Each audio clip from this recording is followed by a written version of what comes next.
I read 10 books in the month of October. 10 books. Hello, my beautiful darlings. Welcome back to my channel. If you're new here, my name is Andres, and if you're hooked on books and stitches, you've come to the right place. Today's video, we're going to be talking about my October reading wrap up, and I fear that this was probably like the highest quantity of books read in a month of the entire year for me. And I was really shocked when I saw that I read 10 books in the month of October. So why don't we go ahead and get right into it?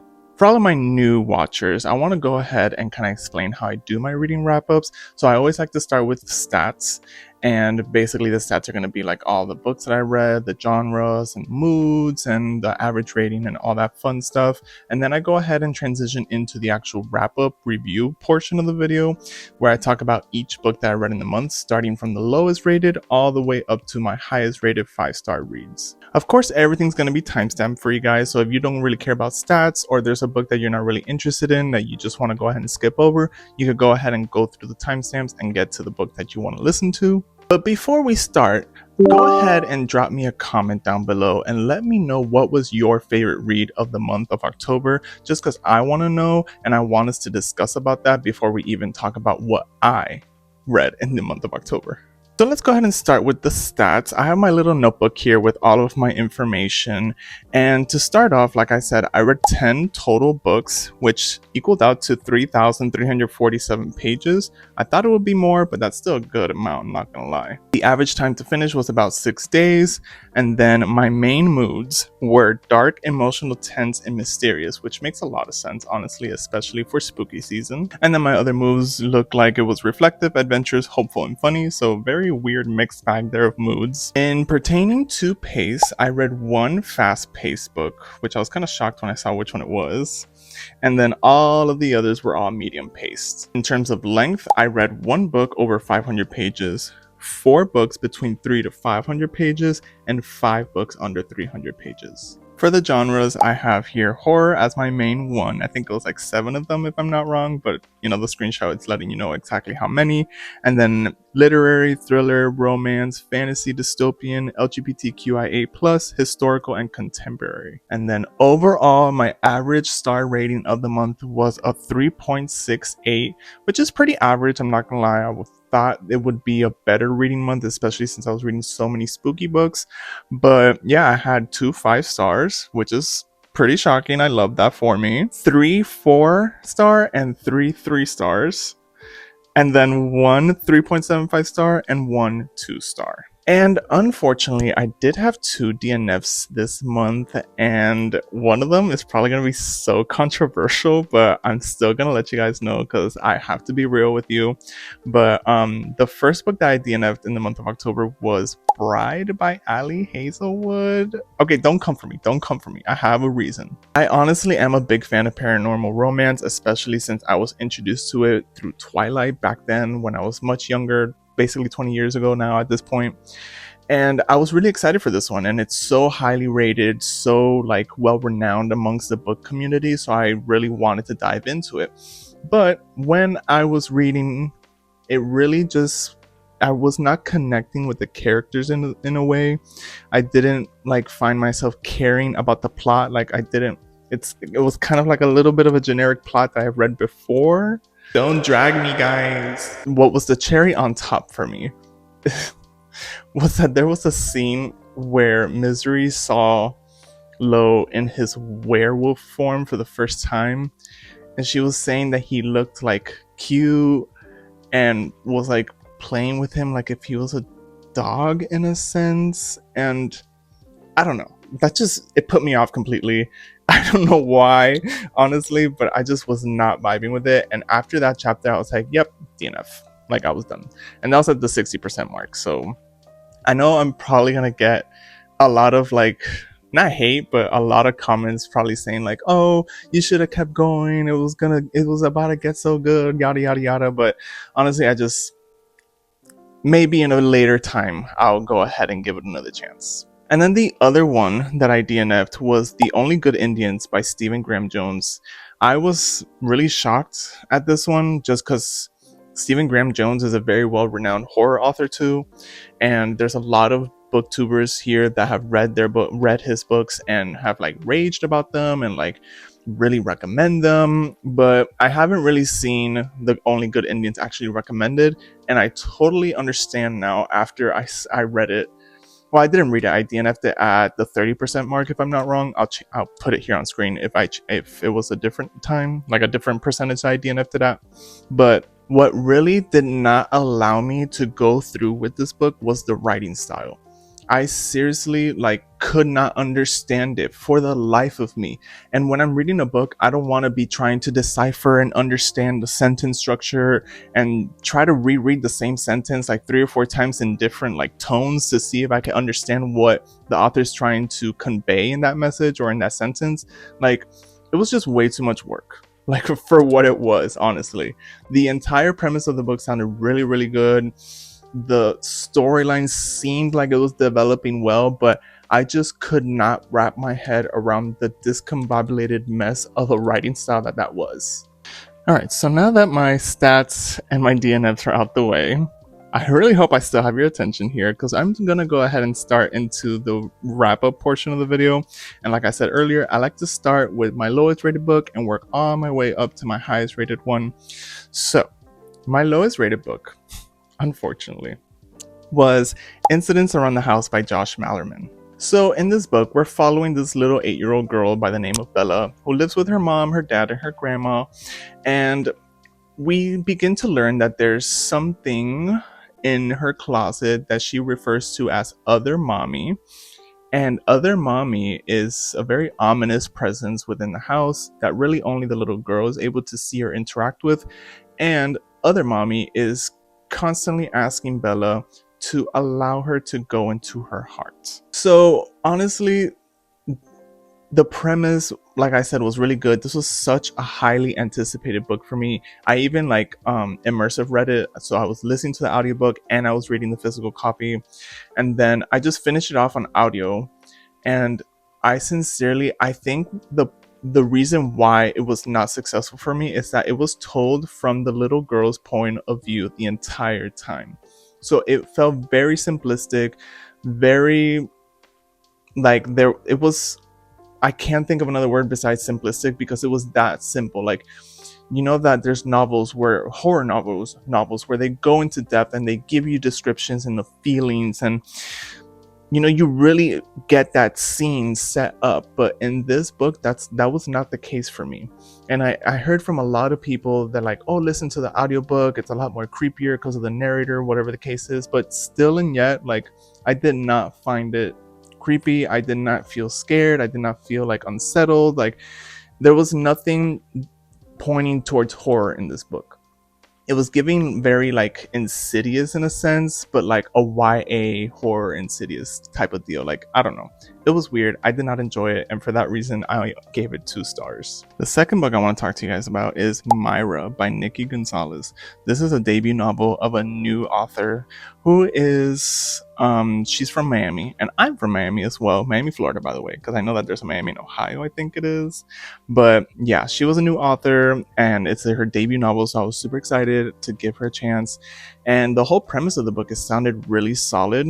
So basically, we're following 2 childhood best friends who decide to go ahead and reunite, and they go stay at this like Airbnb type of house in the middle of the Everglades, like super far away from all civilization. But they're there for a couple days, like it's supposed to be just a weekend, but it extends into a few more days. And as the days go on and the 2 best friends start to reminisce on old times, things just start to take a weird turn. And honestly, the book just becomes a complete fever dream towards the end. Like, the first half of the book for sure was kind of like an homage to Miami. Like, there was so many references to Miami locations that not everyone will know those locations, because some of them were very, very niche. Like, only a Miami native would know that place or that street cross section. And then there was so much Cuban slang, and I'm Cuban, so I obviously understood the Cuban slang and like the words that they were using. But at the same time, it's like only someone from Miami that has lived in Miami for years or is Cuban also will understand these references. And I feel like that is very limiting to the audience and the reach that the book could potentially get to. So if someone from, let's say, Connecticut, that has never lived in the South, that has never come to Miami or lived in Miami, is reading this book, they're going to be confused. They're not going to understand, and they're not going to get the references. So I feel like that's one thing that the author did fail in, unfortunately, in the book, because if it would have been more broad, like you could set it in Miami, but don't have so many details and descriptions and references to Miami itself that maybe only Miami native will get, because it's just going to pull the reader that's not from Miami out of the story and not be interested at all. I was the complete opposite. I was interested and I was into it just because I am a Miami native and I lived there all my life, and I'm Cuban too, so that part was very enjoyable. But like I said, the second half was so fever dreamy. It was like, I felt like I was on some drug for some reason. I was like, what is going on? Like, I don't understand. Like, how did we get to the point that we're at right now? All in all, I gave the book a 3-star. Very enjoyable to a certain extent just because I am from Miami, but someone that's not from Miami might not enjoy it. Alright, so the next book I want to talk to you guys about is Out on a Limb by Hannah Bonam-Young. This was actually a book club book pick for the book club with my sister-in-law and my cousin-in-law. So we chose this one just for the month of October, and basically I'm pretty sure that everyone already knows what this book is and what it's about. I see it like all over the internet, but basically we're following Winifred, or Win, who has been born with a limb difference. She has like a smaller hand, and then she goes to this Halloween party, and then she gets to meet this guy called Bo, who coincidentally also has a disability. He has a prosthetic leg, and they get to know each other, and to keep it short and simple for you, they go ahead and hook up. A couple weeks later pass along, she finds out that she's pregnant. So, she goes ahead and she tells Bo about it. Bo's very understanding about the situation. They agree to go ahead and co-parent platonically. And then the story goes ahead and develops from there. I really the main thing that I really enjoyed about this book is the disability representation, just because I don't get that a lot in many books that I read. This was the first book that I read that had disability representation. So I really, really appreciate that from Hannah Bonam-Young's side, because I don't feel like that's a very common thing in books. Unless there is, and if there is, please do leave me the recommendations in the comment section just so I could go ahead and check it out, because I love when there's different cultures involved in books, different representations such as disabilities, LGBTQ, things like that. And I also really did enjoy the slow burn romance within the story, but I feel like there were so many moments that were kind of cringy in a sense, and the actual smutty parts, there was one thing about them that the whole book club, we all agreed it was so weird to call this pet name during that sexy time. I don't know. I really did enjoy it, but it wasn't my absolute favorite romance. There was a lot of good banter. There was a lot of fun side characters, especially Wynn's best friend. I'm forgetting her name. I think it was Sarah, but I'll put her name if I got that wrong up here. She was one of my favorite characters from the entire book. But like I said, it was not my favorite romance book, and for that reason, I gave it 3 stars. The next book I have on the docket for y'all is Bat Eater and Other Names for Cora Zeng by Kylie Lee Baker. So this book, we're basically following 2 sisters by the name of Cora and Delilah. Cora's more of the introvert. She's a crime scene cleaner, and Delilah's more of the eccentric, outgoing, fun, whimsy type of girl. And you could just tell that Cora kind of lives more under the shadow of Delilah. Delilah really is the one that's out there and everyone knows and things like that. Then all of a sudden, Cora and Delilah are walking home, and they're like, what, let's just take the subway so we could get there faster. And we don't have to be in fear of rain or whatever the case is. I'm not remembering. But they go to the subway station. They're waiting for the subway. Then all of a sudden, this masked man, I should have started by letting you guys know that this is set in COVID, by the way. All of a sudden, this guy with a mask comes to Delilah and whispers in her ear, Bat Eater, and pushes her in front of the oncoming subway. Yeah, literally. But then afterwards, that's when we start to follow Cora. and we basically are getting like her day-to-day life. Like I said, she's a crime scene cleaner, but then she starts to notice that there's a trend of murders of East Asian women, specifically in Chinatown, and she's trying to uncover the reason why these murders are happening, and specifically to East Asian women, because within those murder scenes, what is it called? I'm forgetting the name, but like, you know, within the crime scene of these women, there's also back carcasses. So yeah, we're following Cora so she could try to figure out what's going on with that. And honestly, all in all, it was a pretty solid book. The beginning was super impactful, like it really gets you from chapter 1. But then when we start following Cora and we start getting like the background and like the day-to-day and things like that of the murder scenes, like, yeah, it was interesting, but it felt kind of like slow and draggy. And then when we got to like around the 70-75% mark is when it started really ramping up. Things got really more horror-like, very, very gory, which I really was like, finally, like, this is what I wanted from this book, you know. But like I said, this was set during COVID prime peak time, COVID 2020 in New York City, and I really do feel like Kylie Lee Baker used COVID as a metaphor to the actual underlying theme in the story, and like how they connected together. I really liked that idea. But like I said, you know, like that whole middle section felt like so dragged out that I was like, you know, the outcome was like, ugh, like we got this far just to get this. Okay. So yeah, for that reason, I gave this book also 3 stars. All right, the next book I want to talk to you guys about is House of Beth by Kerry Cullen. This is also a new release from this year. I want to say it's maybe a debut novel of Kerry's, but I'm not fully certain on it, so don't quote me on that. But I'll definitely put it here on screen if it is a debut novel. But we're basically following Cassie, who works at New York as an assistant to a literary agency, and she has this mental health problem that they call it harm OCD, which I didn't know that's what it was called. But basically she just has very like violent, intrusive thoughts. Like she doesn't act on them, but you know, she definitely has those thoughts and those feelings come to her pretty frequently. It gave very American Psycho, because you're like reading the story and then all of a sudden she has like this horrible thought of like, oh, I just want to fucking kill them all and bash their heads in, when she's just having a normal conversation with her colleague. Let's say, like, it was like, damn, this is so American Psycho. But then something occurred at work, her relationship ended, and she was like, you know what, fuck it, let me just go back to my childhood home and just restart somewhere new. And when she goes back to her childhood home in New Jersey, she reconnects with her high school best friend by the name of Eli. And she finds out that Eli is also going through some stuff. He recently just lost a child, I believe it was. Sorry, not his child. He lost his wife recently, Beth. That's why the book is called House of Beth. And then basically they rekindle, they start going out, they start seeing that they have feelings for each other. And within a few months, literally like 2 to 3 months, guys, they get married. Okay.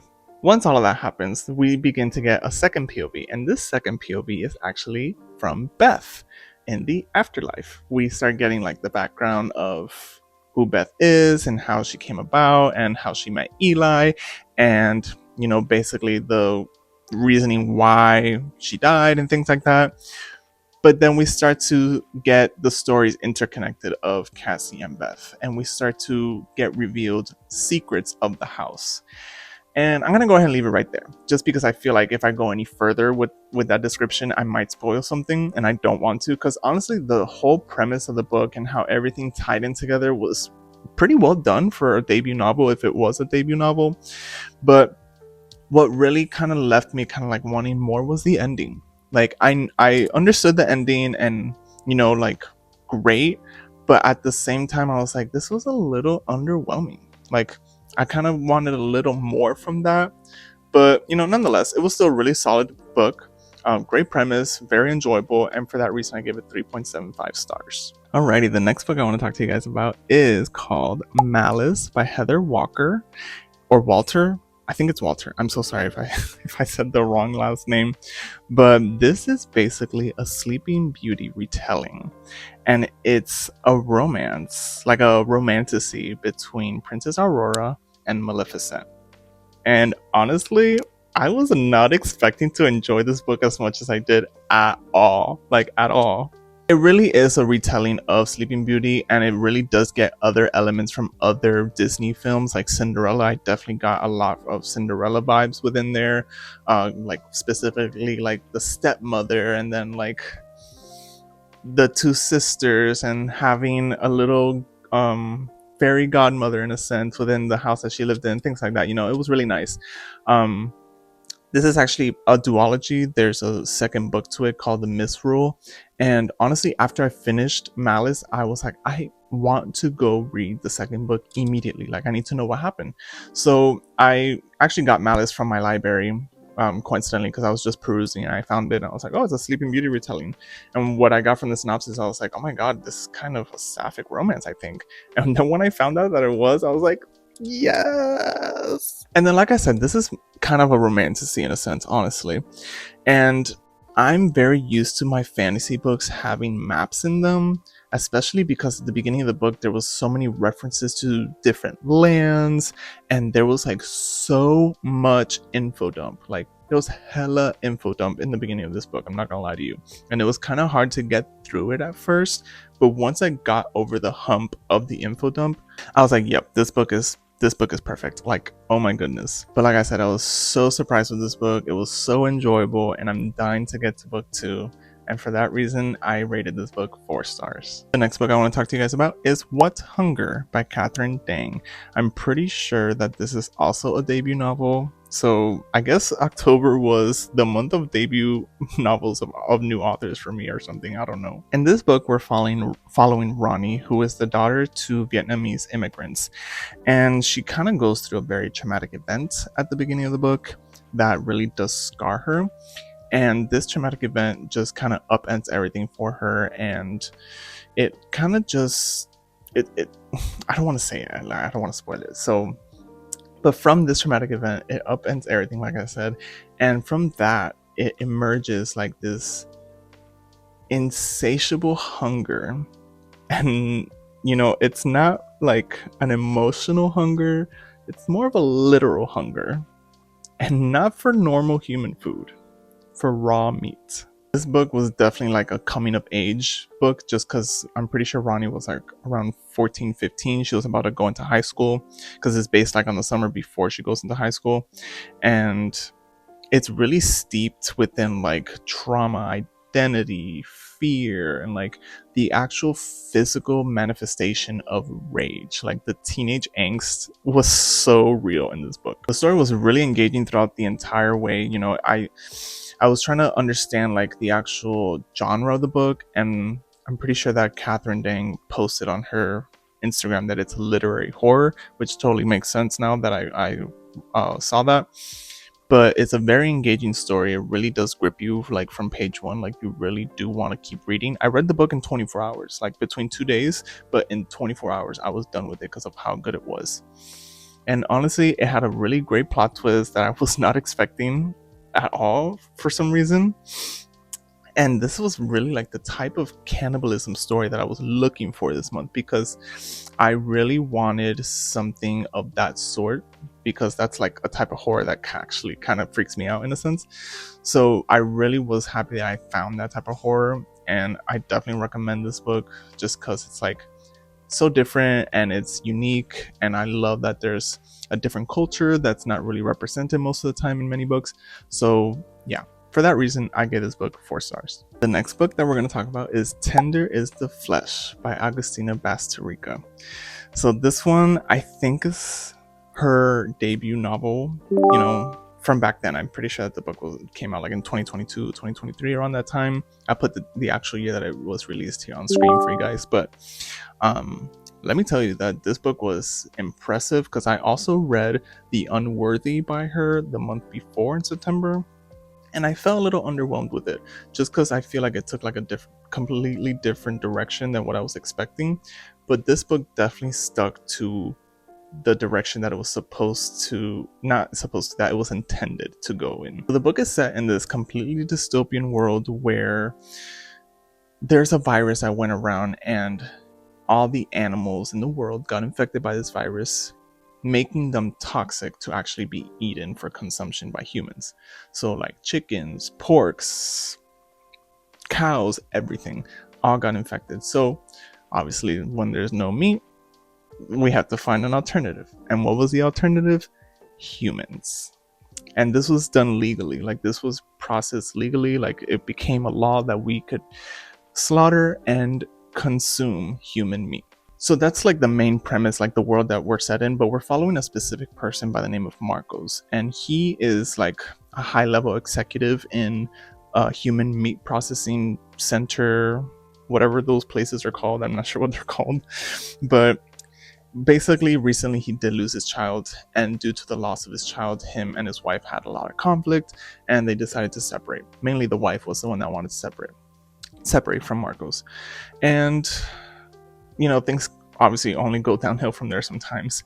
And he got gifted all of a sudden this live specimen, which was actually a human girl that was bred for consumption. That it's just so sick and twisted to think about that, honestly, but nonetheless. When he receives this gift, you know, everything really does change for him, and he gets like a completely different perspective, and you know, just the story develops from there. I don't want to give anything else, just because, like I said, I'm known for spoiling things sometimes, so I kind of just want to give you guys a general gist of what the book is about to kind of get you into it, to go ahead and read it. I will say check trigger warnings, because this book was definitely really disturbing.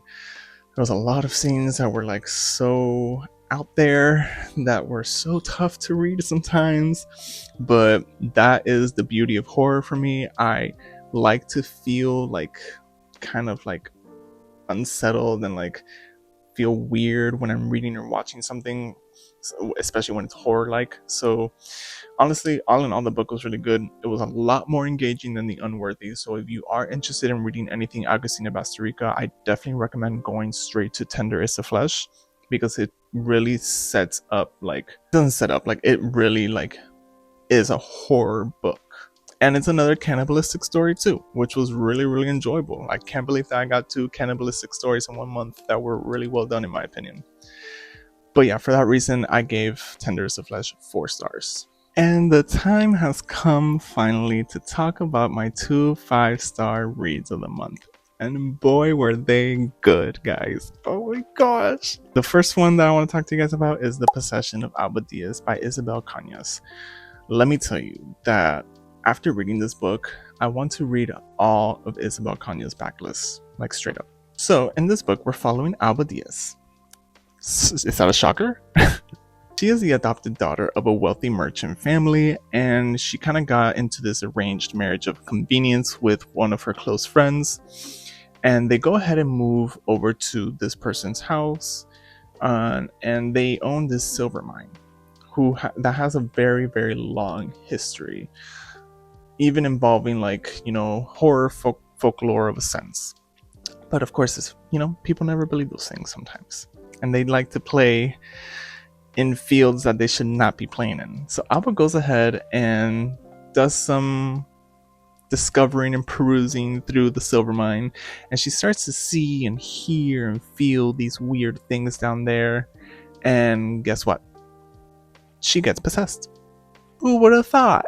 This book was so good, guys. Like, if there's any recommendation that you guys are going to take from me, please take this one so seriously. This book was so perfect, and I don't use that word loosely.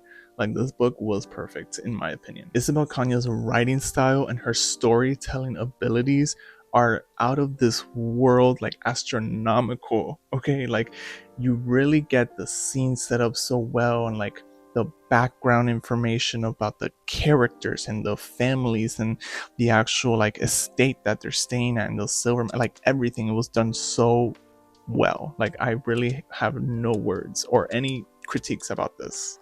I actually was listening to this book fully in audio from start to finish, and I was genuinely scared listening to this book. The narrators did such an incredible job, guys. Like, they really got the horror elements, like the actual chapters and parts in the book that were supposed to be scary, involving with like the possession and like demons and things like that. They like altered their voices in a way to make it sound so scary.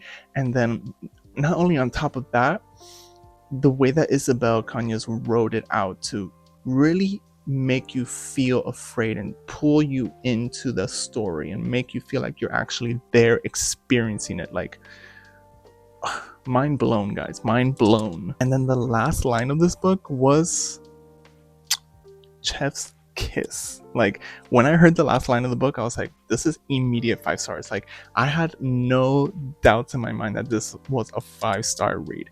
I highly recommend it. I know the spooky season's over, but you have to make the exception to read this book, please, especially audiobook this. And then the last book that I want to talk to you guys about, which was my last 5-star read of the month, which I actually read at the beginning of the month, and when I think about it, I feel like it's been months since I read it, but it's only been a few weeks, and I already want to reread it. And that book was Onyx Storm by Rebecca Yarros. You guys,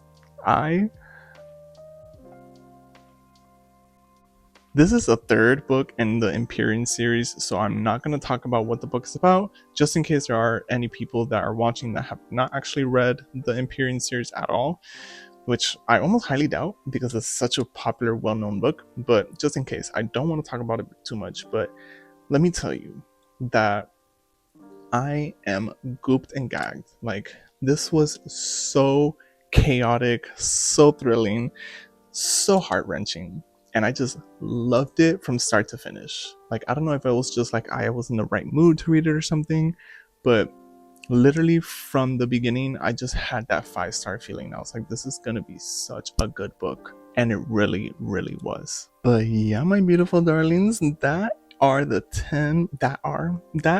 the 10 books that I read in the month of October. I'm actually very pleased with myself that I read so many books, and there were a lot of pretty good ones, honestly. Like some, there's average ratings on them, but I still really enjoyed the books. All the stories were really well done, in my opinion, especially, the last couple ones that I was talking about.